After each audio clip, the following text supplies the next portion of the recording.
এই আঁকা প্রতিযোগিতা যে আমরা করতে পারলাম, আমাদের মানসিক আর্থিক সমস্ত দিক দিয়ে উনি আমাদের সাহায্য করেছেন। আমাদের পক্ষ থেকে তাকে অশেষ অশেষ ধন্যবাদ, অনেক শুভকামনা, শুভেচ্ছা। আগামী দিনে আমরা আরো কিছু সাহায্য পাই, আমাদের সঙ্গে থাকবেন, এটাই আমি আশা করি।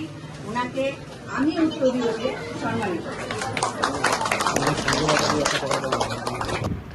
এখন আপনাদের সবাইকে কিছু বলতে চায় শ্রী মনোজ শর্মা গৌর মহাশয়।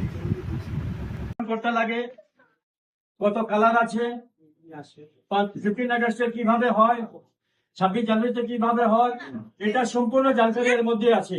ঠিক আছে, তো এটা আমরা কি করব, কিছুদিন পরে একটা কুইজ কম্পিটিশন করব।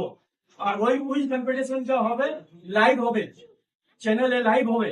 আর আপনাদেরকে যে ভালো অ্যান্সার দিবে তাকে পুরস্কৃত করা হবে। তো এটার জন্য তৈরি করবা, এই বইটাকে পড়বা, আর অন্যান্য বাচ্চাদেরকেও শিখাবা। আর একটা দিন ঘোষণা করে আমরা এই প্রোগ্রামটা অনুষ্ঠানটা আরম্ভ করবো।